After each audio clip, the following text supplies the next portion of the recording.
우리 같이 다시 한번 읽겠습니다. 시작.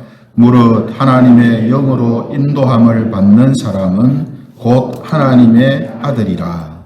아멘. 오늘 이 시간에는 자녀라는 증거라는 제목을 가지고 하나님 말씀을 증거하겠습니다. 제가 초등학교 때 많이 들었던 또 많이 사용했던 이 경상도 말 중에 진짜가 하는 말이 있습니다. 그때는 왜 이런 말을 많이 썼는지 친구들 사이에 또 뭐 다른 사람이 이야기할 때 들어보면 진짜가 진짜가 어떤 이야기를 하면 진짜가 이런 이야기를 참 많이 했던 것 같아요. 그래서 왜 그렇게 그런 말을 했을까, 많이 했을까, 가만히 생각해 보니까 아마도 그때는 거짓말을 하는 사람들이 좀 많았고 또 가짜가 많았기 때문 아닌가 이런 생각을 해보게 됩니다. 그러니까 자꾸 확인을 하는 거죠. 진짜가 이렇게 자꾸 확인을 하는 겁니다. 지금은 애들 대화를 이렇게 보면 그 말은 잘 안 써요. 진짜가 이런 말을 우리 때보다는 훨씬 쓰지를 않습니다. 또 한편으로 생각해 보면 우리가 어릴 때보다는 지금이 훨씬 거짓말하는 사회, 또 가짜가 막 이렇게 주변에 많이 있는 그런 사회는 아니지 않는가? 그래서 아이들이 이런 말을 안 쓰는 건 아닌가? 이런 생각도 하면서 조금은 또 안심이 되기도 합니다. 왜 서두에 제가 이런 이야기를 하는가 하면요. 우리가 지금 보고 있는 이 로마서 8장이 뭘 이야기하냐면 하나님의 진짜 자녀가 누군가라는 것에 대해서 말씀하고 있기 때문입니다. 진짜 하나님의 자녀는 어떤 사람인가? 그래서 오늘 우리가 읽었던 내용도 하나님의 자녀가 아들, 하나님의 아들이라는 표현이 나오죠. 그죠? 그래서 로마서 8장이 전반부에는 어떤 사람을 하나님의 자녀라고 했냐면 성령님이 그 안에 계신 사람이 하나님의 자녀다라고 했고요. 성령님을 따라 사는 사람이 하나님의 자녀다. 이렇게 말씀을 했습니다. 그리고 오늘 본문에서는 뭐라고 했습니까? 하나님의 영으로 인도함을 받는 사람은 곧 하나님의 아들이다. 이렇게 말씀을 하고 있죠. 본문에 왜 하나님의 자녀라 하지 않고 하나님의 아들이라고 말했을까? 어떤 분이 오해하면 또 남녀 차별이다. 하나님은 남자를 더 선호한다. 이런 이야기를 할 수 있겠습니다만 오늘 본문에서 하나님의 자녀라고 하지 않고 하나님의 아들이다라고 표현한 것은 이 뒤에 이제 상속자에 대해서 말씀을 하기 때문입니다. 그래서 고대 사회는 성상속자가 주로 아들이었죠. 우리나라도 얼마 전까지만 해도 그죠. 부모님의 재산이 아들한테 주로 다 상속됐습니다. 지금은 그렇지 않지만, 근데 고대 사회에는 아들한테 주로 재산이 상속되었기 때문에 이제 앞으로 상속에 대해서 이야기를 할 거니까 하나님의 자녀라는 표현이 아니라 하나님의 아들이라는 표현을 사용한 겁니다. 하지만 원래 의미는 뭐라고요? 하나님의 자녀다 이렇게 표현하는 거죠. 그래서 8장 16절에 보면 하나님의 자녀라 이렇게 하는 표현이 나오죠. 그러니까 이거는 말씀을 전개해 나가기 위해서 필요가 있어서 하나님의 아들이라고 한 거지 남녀 차별이나 이런 것 때문이 아닙니다. 그리고 이 표현 속에는 아들, 딸 다 포함되어 있는 하나님의 자녀다라는 그런 의미로 말씀을 하고 있는 것이다라는 것입니다. 그런데 여러분, 오늘 이 하나님의 자녀, 하나님의 아들이라는 표현은요, 로마서 지금 1장부터 시작해서 8장까지 오기까지 처음 나오는 표현이에요. 하나님의 자녀다. 물론 비슷한 암시하는 하나님의 백성, 하나님의 자녀를 암시하는 표현들은 나왔지만 하나님의 자녀, 하나님의 아들 이런 표현들은 지금 이 부분에서 이제 나타나는 거거든요. 기록되어 있는 거거든요. 그래서 이 16세기 교회 개혁자였던 이 마틴 루터라는 이 사람은요, 오늘 이 본문 말씀을 황금 문자로 기록했었으면 더 좋았겠다라는 말을 했다고 합니다. 오늘 본문을 황금 문자로, 왜 황금 문자로 하필 이 구절만 황금 문자로 기록했었으면 좋겠다 했겠어요? 하나님의 아들이라 하는 이 표현이 나왔기 때문입니다. 하나님의 자녀다라는 이 표현이 마틴 루터가 봤을 때는 너무나 감격스러운 표현인 거예요. 우리는 뭐 지금 사실 하나님 자녀, 하나님의 아들 너무나 익숙하고 너무나 많이 듣고 말하는 표현이잖아요. 그죠? 근데 이 표현을 가만히 묵상해 보면 마틴 루터가 한 말이 이해가 됩니다. 공감이 돼요. 왜 공감이 됩니까? 하나님의 아들, 하나님의 자녀다라는 이 표현은요, 이 말을 들을 수 있는 건요, 아무나 들을 수 있는 게 아니거든요. 그죠? 아무나 들을 수 있는 게 아닙니다. 왜냐하면 예수님께서 말씀하시기를 모든 사람은 마귀의 자녀다라고 말씀하셨거든요. 모든 사람은 마귀의 자녀예요. 요한복음 8장 44절에 보면 예수님께서 이런 말씀을 하십니다. 요한복음 8장 44절에 보면 너희는 너희 아비 마귀에게서 났으니 너희 아비의 욕심대로 너희도 행하고자 하느니라. 아비가 누구라고요? 마귀래요.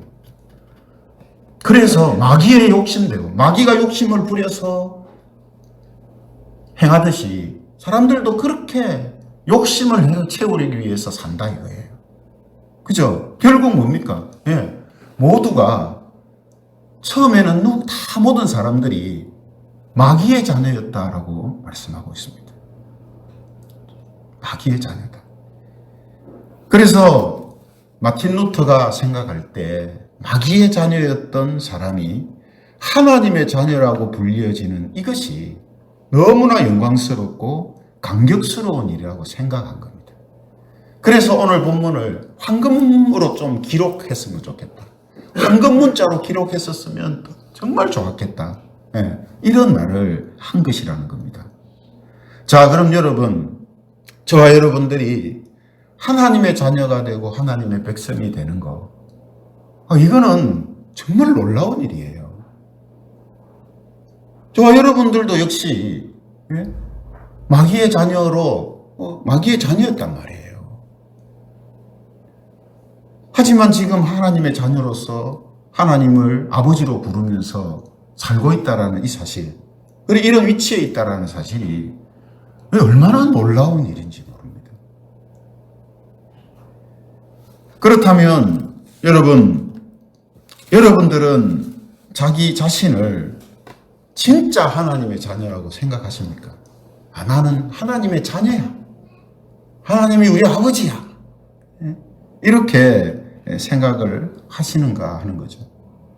물론 여기 계신 분들은 다 그렇게 생각하고 믿고 있고 또 그렇게 살아오셨다라고 생각합니다. 자, 그러면 여러분, 우리가 하나님의 자녀라고 했을 때에 내가 그렇게 생각하는 근거가 뭐냐는 겁니다. 세상의 어떤 호적처럼 이 사람은 이 집안의 자녀고 이 집안의 가족이다라는 것이 뭐 증명서가 있어가지고 그죠? 딱 기록되어 있으면은 누구나 다 확인할 수 있는데 저와 여러분들은 그런 게 없잖아요. 하나님의 자녀는 이 땅에서 뭐 확인해 볼 수 있는 증명서가 없습니다. 근데 우리는 어떻게 하나님의 자녀라고 너무나 당당하게, 너무나 자신있게 그렇게 생각할 수가 있는가 하는 문제입니다. 그렇잖아요. 그죠?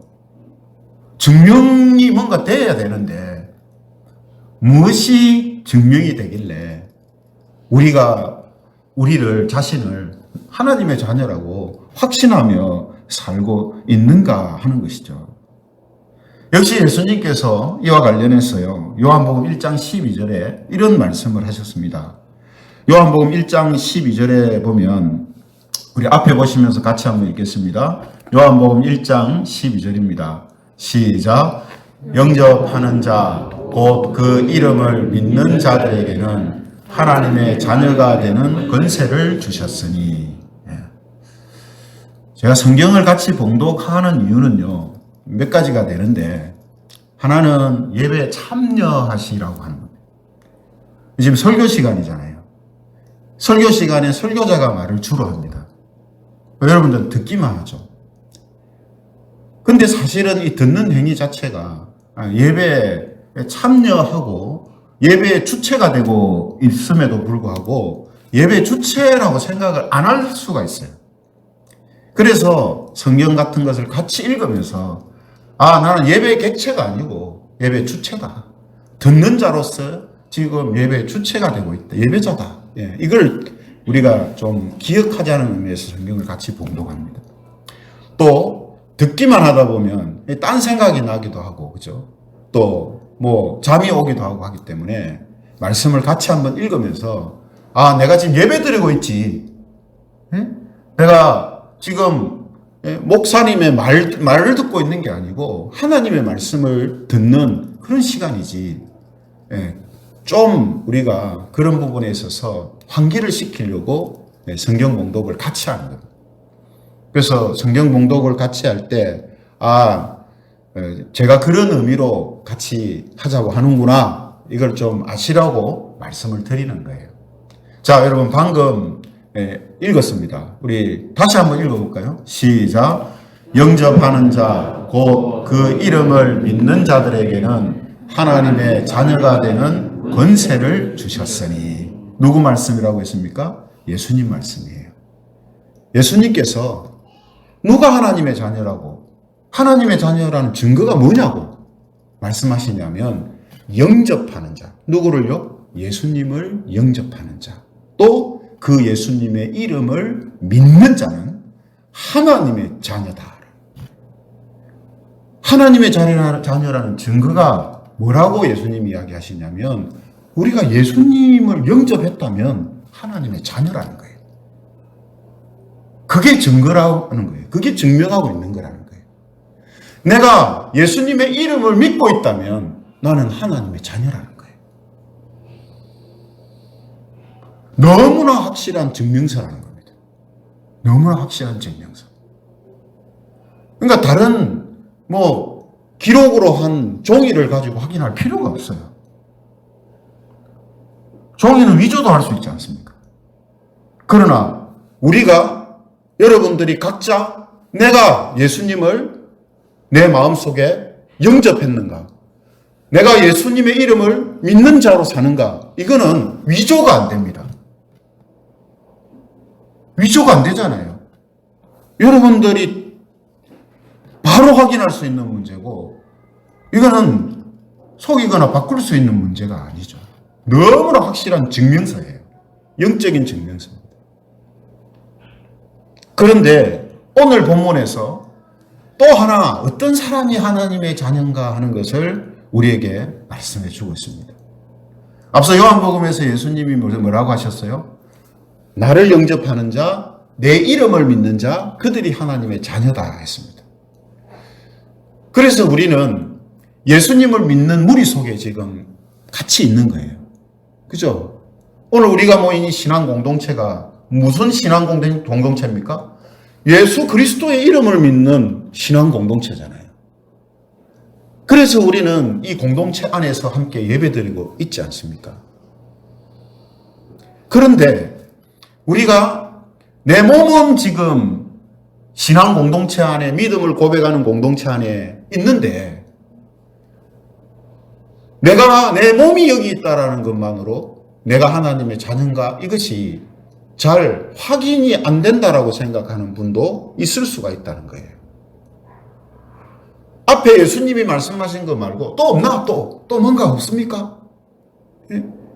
내가 하나님의 자녀라는 것을 좀 또 다르게 확인할 수 있는 증거는 없습니까? 내가 생각할 때 나는 예수님을 믿는 것 같고 나는 예수님을 영접한 것 같은데 아직도 하나님의 자녀다라는 이 확신이 늘 있으면 좋은데 그 확신이 희미해질 때도 있고 의심이 될 때도 있다라는 거예요. 그런 분들이 있거든요. 저도 예전에 그랬었고요. 교회는 다니고 있는데 몸은 교회에 가서 예배 자리에 앉아 있는데 내가 하나님을 믿기는 믿는데 하나님의 자녀가 확실한가? 그런 고민을 했었던 적도 있단 말이죠. 그래서 오늘 본문이 예수님이 말씀하신 것 말고 또 다른 하나님의 자녀라는 증거가 뭐가 있는가 하는 것을 우리에게 가르쳐주고 있다는 겁니다. 다시 말씀을 보시면 뭐라고 하셨습니까? 하나님의 영으로 인도함을 받는 사람은 곧 하나님의 아들이라. 하나님의 영. 하나님의 영은 누구라 했습니까? 성령님이에요. 성령 하나님을 하나님의 영이라고 표현합니다. 성령 하나님으로 인도함을 받는 사람이 하나님의 확실한 아들이다, 자녀다 이렇게 말씀하세요. 아, 목사님, 더 헷갈리는데요. 성령님으로 인도함을 받는다는데 그게 뭡니까? 예? 차라리 예수님이 말씀하신 것처럼 예수님을 영접하고 예수님을 이름을 믿으면은 하나님의 자녀다라는 게 더 쉬운데요. 이렇게 생각할 수 있습니다. 여러분, 하나님의 영으로 인도함을 받는다 하는 이것이 어떤 의미로 지금 말씀하시는가 하면요. 앞서 13절 하반절에 보면 무슨 말씀을 하셨냐면 이런 말씀을 하셨어요. 13절 하반절의 말씀을 보면 영으로서 몸의 행실을 죽이면 살리니라는 말씀을 하셨거든요. 이 영도 마찬가지 성령 하나님의 역사하심을 이야기하는 겁니다. 성령님을 통하여서 우리의 몸의 행실을 죽이면은 살 것이니 왜 그런가 하면 하나님의 영으로 인도함을 받는 사람들이 하나님의 아들이기 때문이다 하는 말씀이거든요. 그러니까 지금 오늘 본문에서 하나님의 영으로 인도함을 받는다라는 것은 무슨 뜻인가 하면 하나님의 영으로서 우리의 몸의 행실을 죽이는 것을 가지고 하나님의 영의 인도함을 받는 것이다라고 지금 표현하고 있다라는 겁니다. 성령님을 통하여서 우리 육신의 잘못된 행실들, 하나님이 기뻐하시지 않는 그런 거룩하지 못한 모습들, 그러한 것들을 죽이고 없애는 것, 이것이 성령님의 인도함을 받으면서 살아가는 것이다 라는 설명이라는 겁니다. 이렇게 이제 생각을 하면 우리가 오늘 이 말씀이 무슨 의미로 하는지 쉽게 알 수가 있죠. 그죠? 영으로서 몸의 행실을 죽인다는 말은 뭐라고요? 성령 하나님이 우리 안에 계심으로 몸의 행실을 따라 살지 않는 그러한 삶을 말한다라는 겁니다. 그런데 여기에서 주의해야 할 것이 있습니다. 그게 뭔가 하면요. 우리가 성령님을 통해서 몸의 행실을 죽인다고 하니까 내 모든 일에 완벽하게 하는 것이다 라고 생각하기가 쉽다라는 거예요. 근데 이게 오해라는 겁니다. 성령의 인도함을 받는다는 건 뭐라 했습니까? 내 몸의 행실을 성령님을 통해서 죽이는 거라 했잖아요. 그죠? 그게 하나님의 자녀라 했잖아요. 근데 성령님을 통해 몸의 행실을 죽인다니까 내 말, 생각, 행동, 삶 모든 것이 완벽하게 다 그런 것들을 죽여야 되는 것이다 라는 그런 말씀으로 생각하기가 쉽다라는 거예요. 이렇게 생각하면요. 몸의 행실을 완벽하게 죽이는 것이 쉬운 일입니까? 아닙니까? 쉽지 않습니다. 쉽지 않은 게 아니고요. 모든 것을 완벽하게 그렇게 한다는 것은 불가능한 일입니다. 그렇기 때문에 오늘 이 말씀을 내 모든 몸의 행실을 완벽하게 다 그렇게 죽이는 것이라고 이해를 하게 되면, 그렇게 생각을 하게 되면 어떤 생각을 하게 되냐면 나는 잘 안 된다는 거예요. 네? 몸의 행실을 죽여야 되는데 잘 안 된다는 거예요. 안 되니까 뭐라고 생각하냐면 내 안에 성령님이 계시지 않는 거 아닌가? 하나님이 나와 함께 하시지 않는 거 아닌가? 이런 생각을 하는 거예요.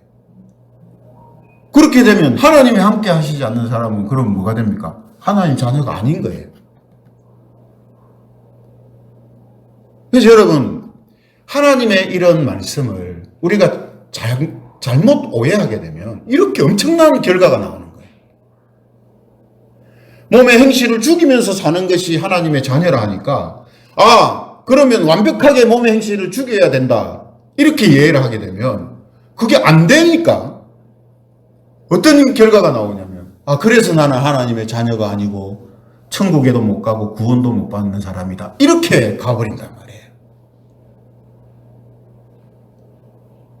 그러므로 오늘 성령 영으로서 몸의 행실을 죽인다라는 이 말씀은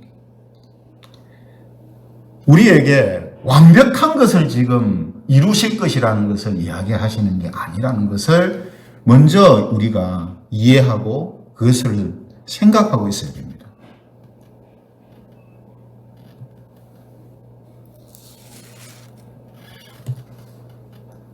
여러분, 우리가 우리 자신을 이제 돌아볼 때에 영으로서 몸의 행실을 죽인다라는 것을 우리가 완벽이라는 차원에서 이해할 것이 아니고, 우리가 몸의 행실이라는 것이 무엇인가 하는 것을 알고 그것을 거부하고 그것을 대항하며 살아가는 삶이다라고 이해하고 생각하는 것이 바람직하고 그것이 옳습니다.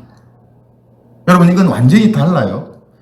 내가 완벽하게 사는 것이다라고 생각하는 거하고, 내가 그러한 완벽한 삶을 바라보면서 내가 계속해서 내 자신을 쳐서 복종시키는 삶을 살아가는 거하고, 이건 다른 거란 말이죠, 의미가. 그래서 고린도전서 2장 9절에서 10절에 보면 이런 말씀이 있습니다. 고린도전서 2장 9절에서 10절에 보면요, 기록된 바 하나님이 자기를 사랑하는 자들을 위하여 예비하신 모든 것은 눈으로 보지 못하고 귀로 듣지 못하고 사람의 마음으로 생각하지 못하였다 함과 같으니라. 하나님께서 말씀하시는 신령한 것들은, 영적인 것들은 우리가 가지고 있는 눈과 귀와 머리로 깨닫고 볼 수 있는 게 아니라 이 말이에요. 그래서 9절에 뭐라고 합니까? 기록된 바, 10절에 뭐라고 합니까? 오직 하나님이 성령으로 이것을 우리에게 보이셨으니 성령은 모든 것, 곧 하나님의 깊은 것까지도 통달하시느니라 라고 말씀하는 거예요. 성령님을 통해서 그거를 알게 되고 듣게 되고 보게 되고 깨닫게 되는 거예요. 그죠? 그래서 여러분, 사람은 스스로의 능력으로 영원하고 신령한 것을 보지도 못하고 듣지도 못하며 생각하지도 못합니다. 오직 하나님이 성령으로 이것을 우리에게 보여주시고 깨닫게 해주실 때에 알 수가 있는 것이다 라는 거예요. 그러면 여러분, 몸의 행실을 죽인다 했는데 그 몸의 행실이 뭔지를 일반 사람들이 알 수 있겠습니까? 없겠습니까? 알 수 없어요. 몸의 행실을 죽인다 하면 그냥 뭐 좀 착하고 바르게 사는 거? 이 정도만 생각하지. 성경이 몸의 행실을 죽이라 했을 때 그게 뭘 이야기하는가? 그걸 모른다는 말이에요. 왜죠? 보지 못하고 듣지 못하고 깨닫지 못한다 했잖아요. 그것은 성령님을 통해서만 볼 수 있고 알 수 있고 깨달을 수가 있는 거라는 것입니다. 이것만이 아니죠. 우리가 성령님을 의지하여서 살아갈 때에 바로 이런 것을 알게 되고 깨닫게 됩니다. 그래서 지금 제가 말씀드리려고 하는 것은 몸의 행실을 죽인다고 했을 때 그 몸의 행실이 뭔지를 아는 것만 해도 이게 뭐죠? 성령 하나님이 내 안에서 역사하고 계시다는 거예요. 그걸 알고 깨닫는 것만 해도 성령님이 내 안에 지금 계시는 거예요. 영으로서, 하나님의 영으로서 인도함을 지금 받고 있기 때문에 그런 것이 보여지고 깨닫게 되고 알게 되는 거라는 말이에요. 그래서 우리가 오늘 새가족 수료식도 합니다만 새가족 교육을 시키면 기존에 교회 다니는 분들이 말씀을 체계적으로 이렇게 배울 때 한결같이 하시는 이야기가 있어요. 그게 뭐냐 하면, 성경에 이런 이야기가 있었네요. 성경에서 이런 말씀이 있었네요. 이게 그런 뜻이네요. 그런 리액션들을 많이 하세요. 그건 왜 그렇습니까? 예전에 몰랐다 이 말이에요. 그게 안 보였단 말이에요. 근데 지금은 그게 보이고 깨달아진다는 말이거든요. 물론 그런 말을 못 들었을 수도 있어요. 못 들어서 그거를 못 볼 수도 있는데 들었어도 그때는 몰랐을 수도 있습니다. 왜 그렇습니까? 우리가 신령한 것, 진리들 이런 것들은요. 설명을 잘 해서 듣는다고 그걸 알아지고 믿어지고 깨달아지는 게 아니거든요. 성령님께서 그 사람 속에 계시고 그 성령님이 그를 인도해 가셔야 그런 것들이 알아지고 깨닫게 되어진단 말이에요. 그러므로 이렇게 내가 이런 모습에서 내가 벗어나서 이렇게 살아야 되겠다라고 생각하는 그 모습이 자기 속에 있다면 지금 그것만 해도 뭡니까? 성령께서 지금 나를 인도해 가고 있다는 증거가 된다 이 말이에요. 왜 그렇다고요? 그런 일은 그냥 일어날 수 있는 일이 아니기 때문에. 그냥 일어날 수 있는 일이 아니에요. 그래서 성령님을 의지하게 되고 우리가 피해야 하고 버려야 할 몸의 행실을 거부하고 대항하는 일들이 점점 많아지게 되는 거예요. 내가 이렇게 하면 안 된다. 근데 내 마음은 그런데 이게 잘 안 된다. 그렇지만 계속해서 거부하고 그걸 대항하고 하는 이런 모습으로 우리가 살아가게 된다는 거예요. 기도를 할 때마다 내가 그런 것들이 내 안에서 빨리 없어지기를 하나님 소원합니다. 하나님 도와주십시오라고 그렇게 하나님께 기도도 한다는 거죠. 이런 모습 역시 성령님이 우리 안에 계시다라는 증거가 되고 우리를 이끌어가고 계시다라는 확실한 증명이 된다라는 겁니다. 이런 의미에서 갈라디아서 5장 16절에 보면 이런 말씀이 있습니다. 갈라디아서 5장 16절 내가 이르노니 너희는 성령을 따라 행하라. 그리하면 육체의 욕심을 이루지 아니하리라. 우리 같이 한번 읽어볼까요? 시작. 내가 이르노니 너희는 성령을 따라 행하라. 그리하면 육체의 욕심을 이루지 아니하리라. 아멘. 성령을 따라 행하는 사람이 결국 성령이 자기 안에 있는 사람이다. 육체의 욕심을 이루는 삶을 거부하고 육체의 욕심을 이루는 삶을 대항하는 그 사람이 바로 성령이 그 안에 있는 사람이요. 성령의 인도하심 가운데 살고 있는 그런 사람이다라는 사실을 우리는 이 말씀을 통해서도 확인을 하게 되는 것입니다. 그러므로 우리가 반드시 알고 있어야 할 것이 뭐냐면요. 이 땅에서는 우리가 완전할 수 없다는 겁니다. 완벽할 수 없다는 사실을 먼저 인정하고 그것을 받아들여야 돼요. 완벽할 수 없어요. 여러분, 완전하다, 완벽하다라는 말은 무슨 뜻입니까?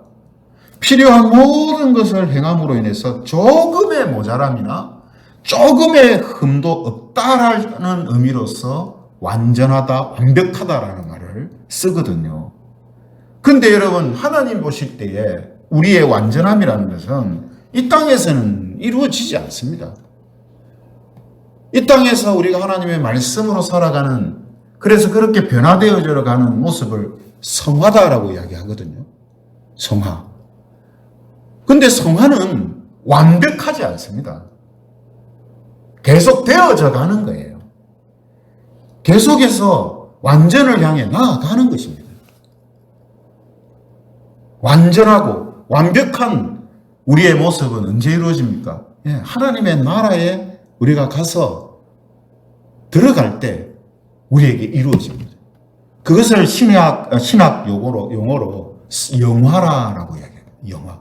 영화로운, 완전히 영화로운 몸을 입을 뿐만 아니라 완전한 하나님의 백성으로 우리가 모든 면에 있어서 완벽하게 바뀌는 것을 영화라 이렇게 이야기합니다.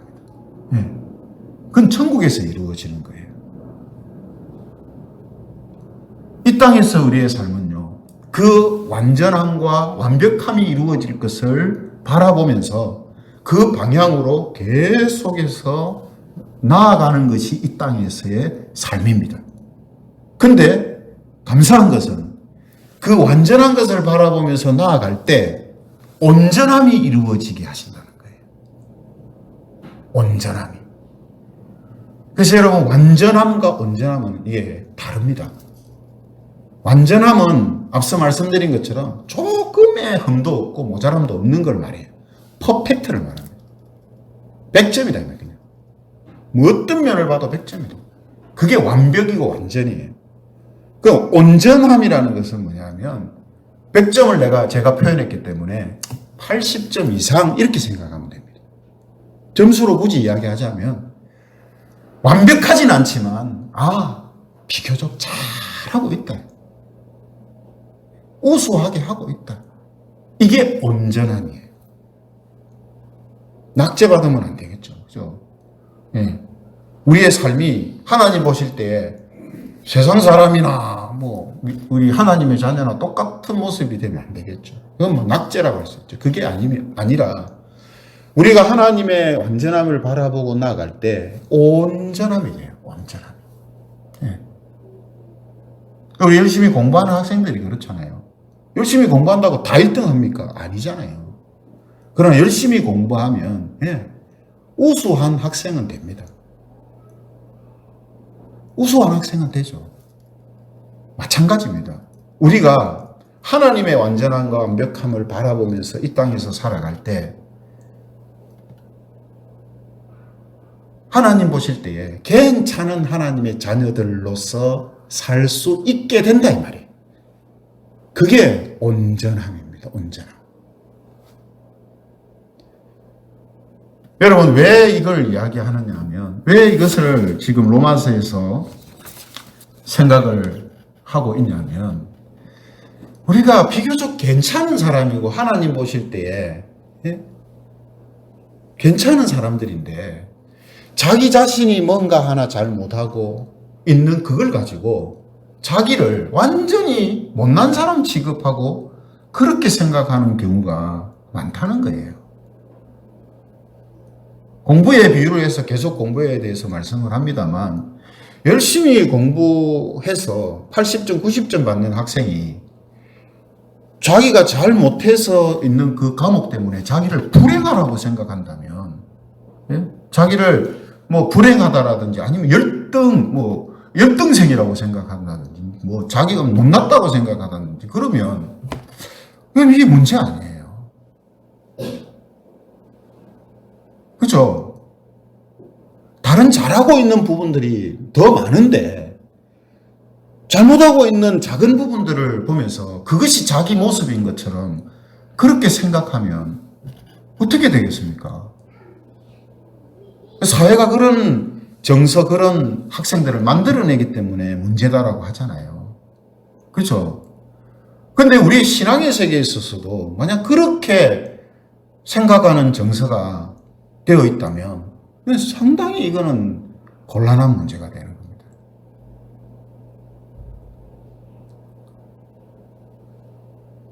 물론 근거는 뭡니까? 우리는 80점이면 됐지, 됐으니까 이 정도면 적당히 살지, 이렇게 하는 것은 아닙니다. 왜냐? 완전과 완벽을 바라보면서 우리가 해야 할 부분들을 성실하게 계속 해나가는 걸 말해요. 계속해서. 그래, 이런 말씀을 우리에게 하시는 것도, 예?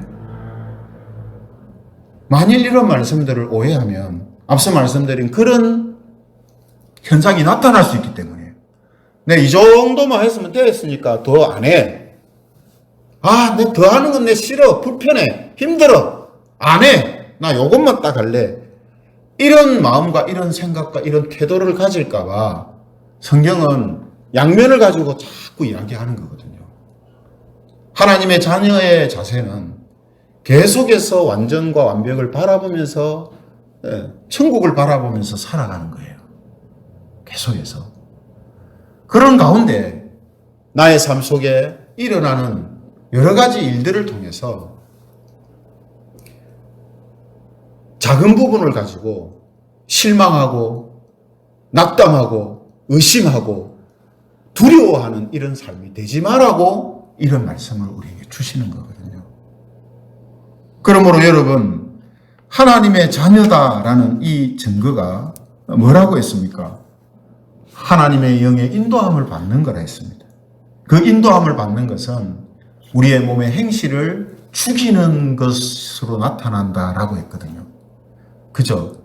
그래서 저와 여러분들은 늘 그 고민 가운데 사는 거 아닙니까? 내가 어떻게 해야 하나님의 자녀다운 삶을 사는 것인가? 내가 이런 경우에는 어떻게 하는 것이 바른 것인가? 항상 그 고민이잖아요. 내 삶은 지금 하나님 보실 때에 칭찬받을 만한 삶인가? 이걸 항상 생각하는 삶을 살잖아요.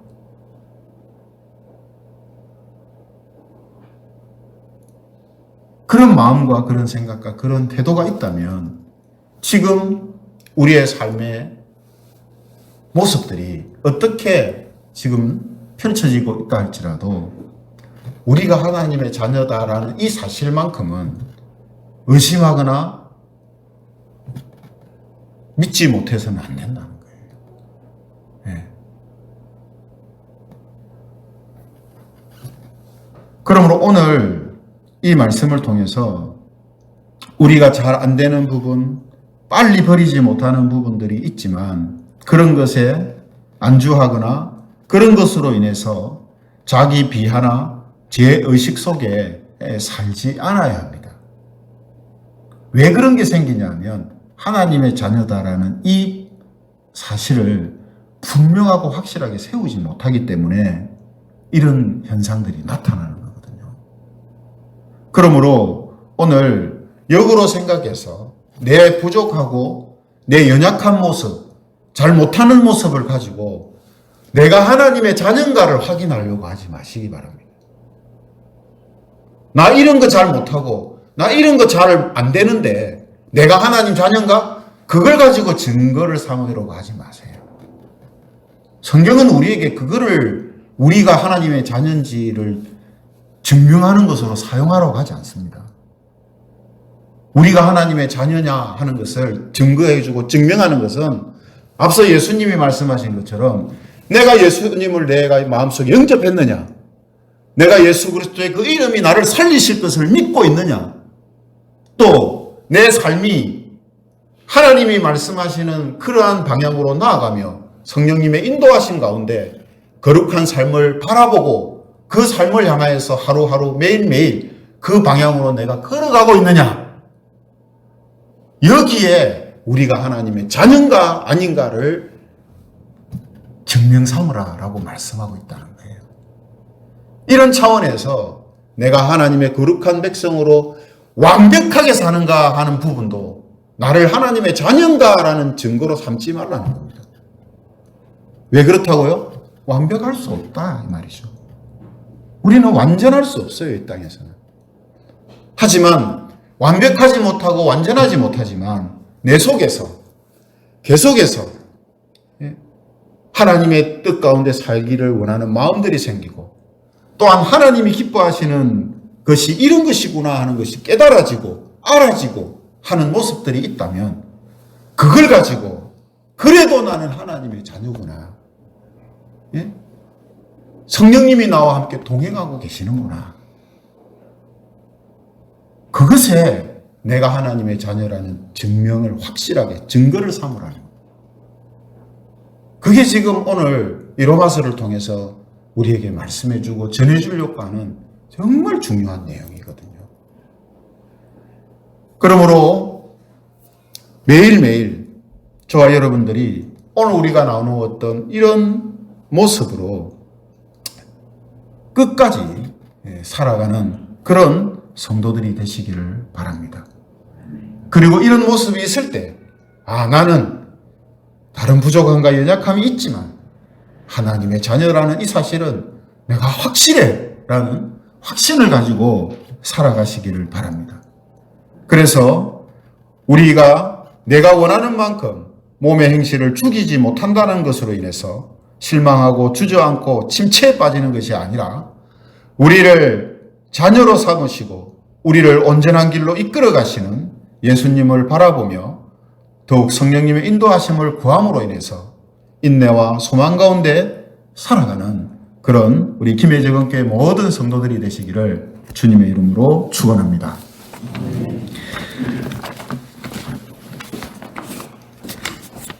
말씀을 생각하시면서 우리 이 찬양 함께 드리면 좋겠습니다. 너는 내 아들이라, 너는 내 딸이라 하는 그런 찬양입니다.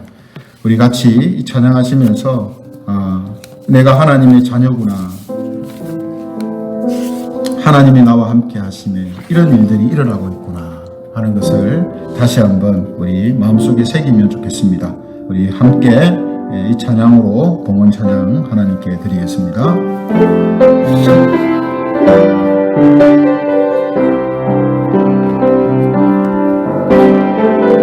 힘들고 지쳐 낭망하고 넘어져 일어날 힘 전혀 없을 때에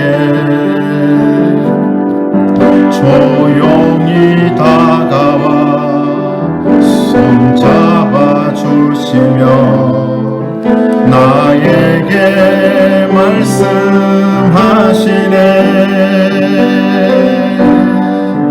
나에게 실망하며 내 자신 연약해 고통 속에 눈물 흘릴 때에 못자국 난 그 손길 눈물 닦아주시며 나에게 말씀하시네.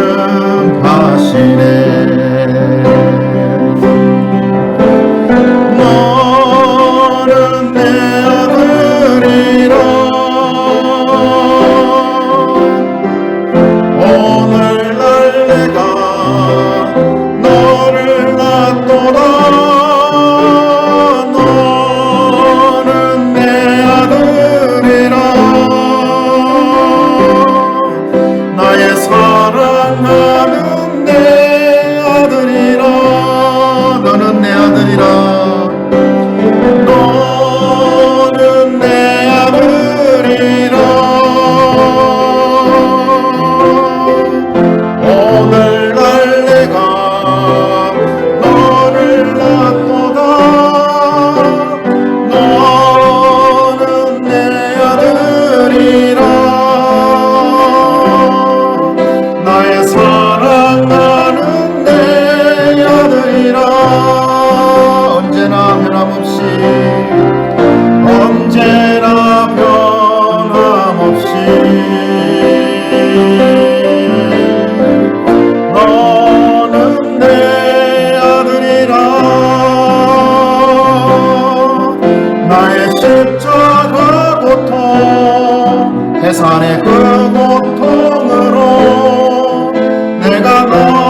나의 사랑하는 내 딸이라 나의 사랑하는 내 딸이라